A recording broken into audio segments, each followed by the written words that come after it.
All right, so what's up with it? This is Expat D here, still in Mombasa, Kenya. So what I want to talk about, I want to talk a little bit about M-PESA. So it's weird because M-PESA is like, how do I put it? It's like they are advanced and behind at the same time. So I'll give you my take on it. So here's the thing, like I've gone to countries like China. Okay, China have like WeChat Pay, Alipay, and you scan, a QR code, and as long as you have like, let's say WeChat is almost like a WhatsApp, but you also can pay with it.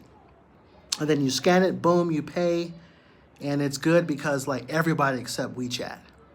Okay, so that makes it really easy. You don't really need your wallet. As long as you have your phone, you can make payments. Now, M-PESA is like the same way. And I'll give them credit because all you need is you could register, and as long as you have a SIM card, you can do it. Now, when I was in Thailand, they kind of stopped tourists from getting like registered official SIM cards. They had it where you basically can get like a pay-as-you-go SIM card, but you couldn't connect it to like, you couldn't scan and pay for anything. There was a way around it, and I talked about it in another video, but it wasn't for everywhere. Like you couldn't go anywhere necessarily and pay. Like an official place, like a movie theater or a grocery store, you could. But if it's like a vendor on the side of the road or something like that, you probably couldn't unless you were paying like an official business. So in a sense, M-PESA is better because everybody can make the payments. The way it kind of lags behind though is it's like the equivalent of having like a pager, like like the early 90s, right? Because you got to do it manually. It's like you got to like go to your SIM card, go to M-PESA, like put the number in, like the code in, and then you press how much you're sending, and then some like grocery stores are showing automatically. Other ones you have to show in your messages, like, hey, look, here's the receipt. Here's the proof that I paid for this. Now, that's how it lags behind because it's so like manual the way you have to enter information in. And that's how it is in Kenya, and it's the same way in Uganda. But now, think about this. A lot of businesses that I went to, let's say they only take M-PESA. So if you think about it, like compared to America, right? If I had a business in America and it said, hey, we don't accept cash, they might look at you like,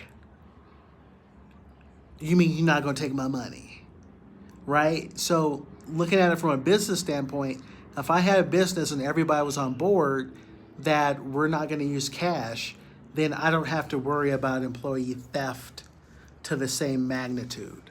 Okay, I'm not worried about somebody, I know that like, hey, if I took inventory and I sold whatever, 10 stereos or whatever for $10, I know $100 I should have. It's not like, well, they paid cash and you gotta, they got change and counterfeit money and all this stuff. It's just all electronically. So that's the way it's, believe it or not, it's kind of advanced that they're able to do that. So, in a sense, it's behind and it's advanced at the same time, right? So that's an interesting phenomenon dealing with M-PESA. I'm glad to have it because being in foreign countries, like I said, I hate carrying around a wad of money because where do you put it? You put it in your pocket and your pocket's bulging out.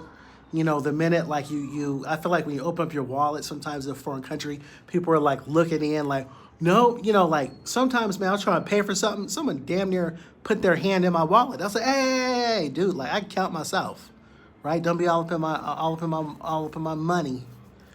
So yeah, so that's what it is. Hey, if you like different content based on traveling, okay, and if you're somebody that's interested, maybe you're on the fence, you want to leave the country, let's say you're in the Western America or somewhere else like UK, or you want to leave and you're considering, maybe a place like Thailand, maybe a place like Kenya, maybe somewhere in the Middle East, right? I have a lot of content. The goal is to help motivate you to make that next step, share my experience with you so you can learn. Most people don't get it right on the first try. I didn't. Okay, I've been over 35 different countries. I've been living abroad consecutively for the past 7 years, but I've been doing it since 2005. Okay, so yeah, I'm Expat D. Like, share, subscribe. Okay, let's grow this channel. And hey, I look forward to seeing you in the next video. Peace and I'm out.